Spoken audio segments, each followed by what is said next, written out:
Welcome to the deep dive. Today, we're going to explore something pretty fascinating, I think, the power of voice. And not like singing, but how we use our voices every single day to connect and influence people.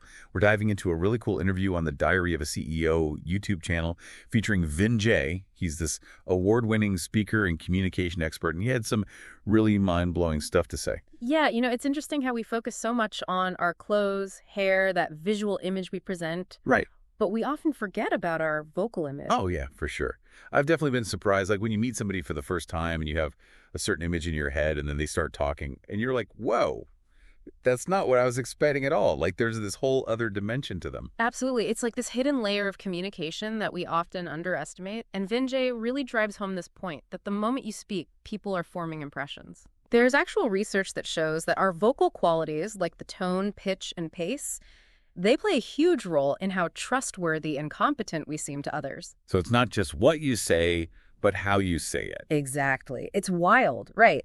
And often even more than the actual words themselves. So how do we make sure our voices are working for us, not against us? That's the million-dollar question. Well, Vijay has a really interesting approach. He breaks communication down into these 5 core elements he calls vocal foundations. He compares the voice to a musical instrument, which I find really helpful. Oh, I love that because it makes you think, like just like learning to play guitar or piano takes practice and skill. Exactly. It's the same with mastering our voices. Yeah, and Vijay breaks it down into those 5 key foundations. So, how do we actually play our voices more effectively? I'm hooked.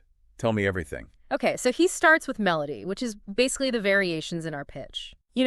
Most of us get stuck in this limited range, but Vijay argues that expanding our range makes us so much more engaging and interesting to listen to. Like, think of a speaker who drones on in a monotone. Oh, yeah. It's like, gee. Yeah, totally. It's so hard to stay focused. All right, you just tune out. But even subtle shifts in pitch can make a huge difference. It's like adding punctuation to your speech. That's a great way to put it. It's like highlighting certain words and phrases to make them stand out. Okay, so how do we actually work on our melody? Well, Vijay suggests different exercises. One he talks about is the Siren technique, Interesting. where you basically become aware of your pitch range, both high and low, and you learn to control it. You're basically warming up those vocal cords. Okay, so it's not just about trying to sound more sing-songy. It's about having the flexibility to go up and down the scale. Exactly. It's about having more control and using it strategically to create emphasis. Gotcha. So melody is the first foundation. What comes next? All right, next up we have the rate of speech. This is how quickly or slowly you talk. Right. Vijay compares it to pacing in a story. Imagine reading a suspenseful novel at warp speed. You wouldn't do that, right? No way. You need those pauses and changes in pace to keep you on the edge of your seat. Exactly. And it's the same with speaking. And a big part of that is strategic pauses. Using silence to your advantage, it gives your listener time to process what you're saying, and it can make your words so much more powerful. I can see that. It's like those pregnant pauses in movies, right before something big happens. They build so much tension and anticipation. So, we've got melody and pace. What's the third foundation? Okay, the third is volume. And Vijay makes this really interesting point that we can actually play with volume to create different effects. Like a whisper, for example, can draw someone in, while projecting your voice can command attention. That's so true. I hadn't thought about it like that before. But we often think of volume as just being loud or quiet. But it's so much more nuanced than that. Right. It's like having this whole range of expression at your fingertips. And we can use it strategically, depending on the situation and the message we want to get across. Think about a CEO giving a speech. They have to project that confidence and authority. But in a one-on-one conversation, a softer approach can create a much more intimate connection. It reminds me of the study I read of how even subtle changes in volume can influence negotiations, like slightly lowering your voice at a key moment can signal confidence and actually make the other person more likely to concede. Wow, that's fascinating. So it's not just about sounding good, it's about these subtle techniques that can really affect real-world outcomes. Like a secret weapon. Exactly. So melody, rate, and volume 3 down. What's next? What's number 4? Okay, number 4 is tonality. This is all about the emotion you convey in your voice. And this is where it gets really interesting because Vijay links tonality directly to facial expressions. Oh, wow. How so? He argues that our facial expressions actually shape the sound of our voice. Oh, that's interesting. So, like, if you want to sound genuinely warm and excited, you actually have to feel those emotions in your face. Yes. Like, think about when you're on a video call and you're trying to force a smile. It sounds so fake, right? Oh, yeah, totally. Yeah, It's I like know. our voices betray our true feelings. Right. So Vijay suggests even practicing different facial expressions in the mirror, Interesting. just to see how they change the way your voice sounds. Might feel a little strange at first, but it's a great way to become more aware of that mind-body connection. I can see that, especially for people who maybe struggle to express their emotions verbally. It's like giving yourself permission to be more expressive and let those feelings come through in your voice. All right, so we've got 4 foundations down: melody, rate, volume, and tonality. What's the final piece of the puzzle? Okay, the final one, and this is maybe the most overlooked aspect of communication, is the pause. The pause. Yes, the pause. We're so used to filling every silence, but Vijay emphasizes the power of silence, using it strategically, like the rests in a piece of music. Interesting. I can see how that could be challenging for people who are naturally talkative or just uncomfortable with silence. Oh, for sure. But those well-placed pauses can be incredibly powerful. Think about how a great speaker pauses right before a key point. It draws you in. It makes you hang on their every word. Right, and it gives that point more weight. Oh, yeah, I remember watching a TED Talk once where the speaker paused for like a full 5 seconds after a really powerful statement. It felt like forever, but it gave the audience time to really let that message sink in. It was so much more effective than if she had just rushed on to the next point. Okay, so those are the 5 foundations: melody, rate of speech, volume, tonality, and the power of the pause. It's like having this whole toolkit for shaping our vocal delivery. But I'm curious, how do we actually start using this stuff in real life? That's where it gets really practical. And Vijay gives lots of examples for using these techniques in everyday situations. Okay, that's what I want to hear about. Yeah, like conversations, presentations, even reading to children. He really covers it all. Let's dive into some of those real-world examples. So say I'm giving a presentation and I tend to get nervous and speak too quickly. How could I use these foundations to be more impactful? Okay, great question. So first, you could consciously try to slow down your pace, especially at those key points you want to emphasize, Okay. and then use pauses to create emphasis and give your audience time to absorb what you're saying. And don't forget to vary your volume to make things more dynamic. So it's about being really deliberate with my delivery. Yes. And not just rushing through the material, like choreographing my voice almost. What about a more challenging situation, like having a difficult conversation with a colleague or even a loved one? Yeah. How could these techniques help me there? Oh, in those situations, tonality and pausing are super important. You want to convey empathy, with your tone of voice. Yeah. And pausing can prevent you from interrupting or coming across as too aggressive. It gives you both a chance to breathe. So it's not just about being a better speaker on a stage. It's about using these tools to improve all of our communication in any situation. Exactly. And Vijay really stresses that these aren't one-size-fits-all techniques. It's about understanding the principles and then experimenting to find what works best for your unique voice. That's encouraging. It's not about trying to sound like someone else. It's about using these tools to amplify your authentic self. He even talks about common challenges like being introverted or social anxiety. He does. What does he say about that? For people who are more reserved, he suggests practicing in low-stakes situations, like ordering coffee or talking to the cashier. I love that. It's like a dress rehearsal for your communication skills. Okay, this has been so insightful already, but we've only scratched the surface. When we come back, we'll dive deeper into how these vocal foundations work in a digital world. We'll look at Vijay's tips for mastering small talk. Plus, we'll uncover the inspiring story of how he actually helped his own son, who was diagnosed with autism, to overcome his own communication challenges. Stay tuned. We'll be right back. Welcome back to the deep dive. Before the break, we were talking about how much our voices can impact how people perceive us, even like our perceived competence. Right, like it's not just what you say, but how you say it. Yeah. And it makes me think, with so much communication happening online these days, do these foundations, do they still apply in a virtual world? That's such a great question, and it's something Vijay addresses directly in the interview. He argues that these foundations are actually even more crucial in those digital settings. Oh, interesting. Why is that? Well, especially in those video calls where we're missing all those nonverbal cues that we rely on so heavily in person. Yeah, that makes sense. It's like when you're just a face on a screen. Your voice has to carry so much more weight. Exactly. It's like you're turning up the volume on your vocal presence. And Vinh gives some really specific advice for video calls. He emphasizes good lighting. He talks about having a decent microphone Oh, yeah. and positioning yourself so people can see your upper body, your hands, using gestures. Oh, I've definitely been on calls where the person is practically a silhouette. Mhm. Or their audio is so muffled that you can barely hear them. Oh, it's so distracting. Yeah, it makes such a difference when someone takes the time to set up a, visually appealing and clear presence. Absolutely. It shows you're taking the interaction seriously. It shows respect for the other person's time. Totally. Vinh actually compares it to how we present ourselves in different social situations. Like imagine you're meeting a potential client for the first time versus grabbing coffee with a friend. Uh-huh. You probably adjust your demeanor, how you speak, to match the context. Oh, for sure. Yeah. It's like we instinctively tailor our communication style. Mhm. So in a video call, it's kind of like we have to think about projecting that same sense of professionalism and engagement, even if we're just in our sweatpants at home. Right, exactly. It's Yeah. like finding that balance, that sweet spot where you're conveying those nonverbal cues, even if they can't see your whole body. Right. Makes me think about that classic communication advice, know your audience and adjust your style accordingly. But what about those of us who, we find video calls just totally draining? Especially like introverts who thrive on those in-person connections. What does he say about that?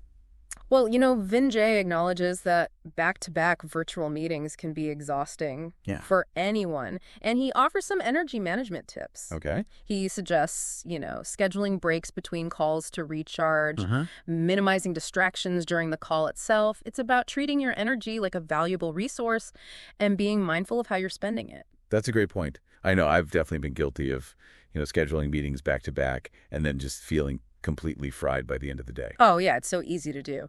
He also talks about how to navigate those awkward moments of small talk. Ugh, small talk. I dread it. Yeah. And it's almost like those moments are amplified online, when you're staring at a screen full of faces. Totally. Small talk can be so painful, and especially for those of us who just like to dive right into those deep conversations. Does he offer any advice for making it less excruciating? He does. He actually has this really cool reframing of small talk where he sees it as this stepping stone to a deeper connection. He even has a fun little game he calls Halo Buffalo that can help you find common ground. Halo Buffalo. Okay, I've got to hear more about this. What is Halo Buffalo? It sounds like some kind of nature documentary. It's actually super simple. The idea is to look for 3 things you have in common with the other person. The halo is something positive you notice about them, Oh. like maybe their energy or like a cool accessory they're wearing. The buffalo is the common ground, like a shared hobby or a similar experience you've both had. I love that. It takes the pressure off trying to come up with these witty conversation starters, and it encourages you to actually look for those genuine points of connection. Exactly. It's like instead of being stuck in the how's the weather loop, you're finding those little nuggets that can spark a real conversation. He also emphasizes the importance of actively listening, showing genuine curiosity about the other person's responses. That's so key. It's not about just waiting for your turn to talk. It's about actually being present and engaged. Right. To be interesting, be interested. Exactly. And when you approach small talk with that mindset, it's less of a chore and more of an opportunity. But let's face it, not every conversation is going to be smooth sailing. We've all encountered those people who dominate conversations, constantly interrupt, talk over others. Interrupters. Yes. So Vinh, he offers some strategies for handling those situations too. Okay, good. Because I need those. Yeah, me too. He highlights the importance of establishing both vocal and physical presence, like literally taking up space. Okay. And that can sometimes deter those interruptions. So instead of shrinking back or getting into a verbal tug of war, you're kind of using your voice and your presence to command that respect and attention. Right. It's like, hey, I'm here. He suggests, using a stronger volume, varying your pitch to really emphasize your points. And of course, those strategic pauses, if you do get interrupted, using those pauses can help you regain control. So it's about being assertive but not aggressive. Right. Yeah, exactly. You're not trying to silence the other person, but you are making it clear that you have something valuable to contribute. And if it's a chronic interrupter, he even suggests having a separate conversation with them. Oh, interesting. Like a one-on-one. Yeah, explaining how their behavior affects the group and, Yeah. offering some suggestions. So you're addressing the issue directly, but in a way that's respectful and hopefully helpful. Right. That takes a lot of courage, though, I think. I know I would probably avoid that conversation. Speaking of courage, I imagine it takes a certain level of, bravery to actually step outside your comfort zone and try these techniques. It can feel risky. Oh, for sure. And Vinh, he totally gets that. He acknowledges that trying new things can be awkward, even uncomfortable. Oh, yeah? He compares it to, like, hearing your own voice on a recording for the first time, that kind of, like, cringe factor. I've been there. Yeah, it's like meeting a stranger. But he emphasizes that the discomfort is natural and it's temporary. Right. The more you practice, the more comfortable you become. He encourages people to just push past that fear and focus on the long-term benefits. Yeah. It's like anything new, the more you do it, the easier it gets. Exactly. Like learning to ride a bike, you Yeah. know. You might fall a few times, but eventually you're cruising along. Right. And he suggests practicing in those low-stakes situations first so you can build up that confidence. Right. So you don't have to go from 0 to 60 overnight. Okay. Start small and work your way up. Exactly. And he's also very clear that this is not about changing who you are or becoming a completely different person. It's about refining your natural style, Right. using these tools to be more authentic. It's like giving your communication skills a tune-up.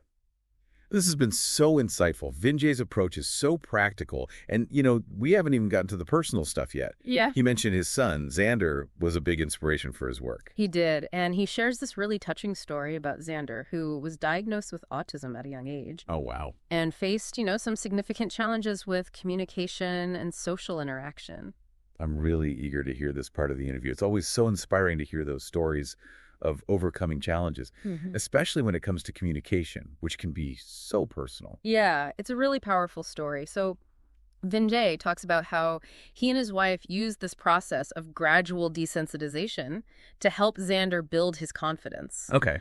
So they would start by exposing him to these social situations very slowly, like starting with something small, like having him stand outside the theater where Vinh was teaching and just listen to his voice. And then over time, they gradually increased that exposure. And eventually, he was comfortable enough to walk onto the stage and speak to the audience himself. That's incredible. What a testament to patience and believing in your child. And it just speaks to the power of communication, how transformative it can be. Absolutely. And, Vinh emphasizes that it wasn't always easy. There were setbacks along the way. Yeah. But they never gave up. They celebrated those little victories. It's a good reminder that progress isn't always linear. Right. Sometimes it's about those baby steps. It's so inspiring to hear how Vinjay used his expertise to help his son find his voice. It just shows that these techniques aren't just, theoretical concepts. They can have such a profound impact on people's lives. Absolutely. And, he also acknowledges how his own personal challenges shaped his approach to communication. He talks about being bullied as a child. Oh, no. For not speaking English fluently, which led to feelings of isolation, insecurity. Well, that's heartbreak. It is, but it's also really inspiring to hear how he turned those negative experiences into this passion for helping others find their voice. It shows that sometimes those toughest challenges can become our greatest strengths. Oh. By turning his pain into purpose, he's not only changed his own life, but helped countless others. Yeah. It's like a reminder that we all have a story to tell, a voice that deserves to be heard. This has been so insightful, and I'm sure our listeners are eager to hear more about what Vinh has to share. What other gems did he offer? Well, one of the most impactful parts of the interview for me was when he delves into this connection between communication style and personal identity. Oh, that's interesting, because we often think about our communication style as an inherent part of who we are. Right. Like, I'm an introvert, I'm an extrovert, I'm this or that. But it sounds like Vinh maybe challenges that assumption a bit. He does. He argues that a lot of our communication patterns are actually learned behaviors. Yeah. Shaped by, how we were raised, cultural influences. Right. The people we surround ourselves with. It's not that our personalities aren't unique, but the way we express ourselves can change over time. So it's like we're wearing these vocal masks that we've created over the years. Yeah, exactly. Based on what we think is expected or acceptable. And those masks may have served us well in the past. Right. But they can also hold us back from truly expressing ourselves and connecting with others. It makes me think about how we sometimes limit ourselves, by saying things like, I'm just shy, or I'm not a natural storyteller. Yeah. We put ourselves in these boxes. And they restrict our potential for growth. Right. And so Vinh Giang encourages us to ditch those labels and embrace the possibility of transformation. He believes that anyone, regardless of their natural tendencies, can learn to communicate more effectively. It's about giving ourselves permission to evolve. Yes, to step outside those comfort zones. He even shares a personal story about how his own communication style evolved over time. Oh, really? Yeah, he talks about how he used to have this really thick Australian accent, and he would mumble a lot. And it led to people, making judgments about his intelligence. I can't imagine how frustrating that would be. It was a struggle. But instead of accepting it, he decided to take action. He worked with a speech pathologist. He practiced speaking more clearly. That's so inspiring. It shows that we're not stuck with the communication habits that we've developed. Bro, we have the power to change. Even if it takes time and effort. And he emphasizes that this transformation, it wasn't about erasing his Australian identity. It was about refining his style so his message could be heard. It's like he took his instrument and polished it up so it could play even more beautifully. Exactly. And he encourages everyone to approach their own communication with that same level of intentionality. This has been so incredible. Vinh Giang's insights are so valuable. His story is incredibly inspiring. I'm feeling so motivated to, take action and apply these techniques in my own life. Yeah, me too. It's a reminder that our voices are powerful tools. It's up to us to learn how to use them well. So as we wrap up this episode, there's this one final thought-provoking question that Vinh Giang asks, and it's something I think will stay with our listeners long after we're done here. What's that? He asks, what reality do you want to create? It is a powerful question, isn't it? When you stop and actually ask yourself that, what reality do I want to create? It really makes you think. It does. It's so easy to just go through life on autopilot, you know. But when you really take a step back and think about the power we have to shape our own experiences through how we communicate. Absolutely. And Vinh Giang, he really emphasizes that this isn't about, manipulating people or trying to be some kind of master persuader. Right. It's about using your voice authentically. Yeah. Coming from a place of genuine connection and wanting to make a positive impact. Exactly. And he even talks about the ripple effect of positive communication. So when you communicate effectively, you're not just creating a better experience for yourself, you're also impacting the people around you. Oh, that's so true. It's like that saying, a rising tide lifts all boats. When we improve our communication, it creates a more positive environment for everyone. Yeah, exactly. Think about a leader who inspires their team, It all starts with communication, with being able to articulate a vision clearly and with passion. That makes me think about, how much negativity we see in the world, both online and offline. Mm-hmm. What if we all made a conscious effort to use our voices for good? It's a beautiful idea, right? Spreading kindness and understanding through our words and actions. Exactly. And Vinh Giang, he sees communication as this powerful force for positive change. A way to bridge those divides and build a better future. I love that. This has been so insightful and inspiring. Vinh Giang's insights have given me a lot to think about. Me too. And a lot to practice. Absolutely. I'm excited to start applying these techniques and see how they transform my own communication. Yeah, it's a good reminder that our voices are powerful instruments. We just have to learn how to use them well. Well said. So, as we wrap up this deep dive, let's all take a moment to reflect on that question. What reality do we want to create? And how can we use our voices to make that vision a reality? Such a good question to leave us with. That's a wrap on this deep dive into the power of voice. We hope you've gained some valuable insights that you can use to enhance your own communication. Until next time, keep playing your instrument beautifully.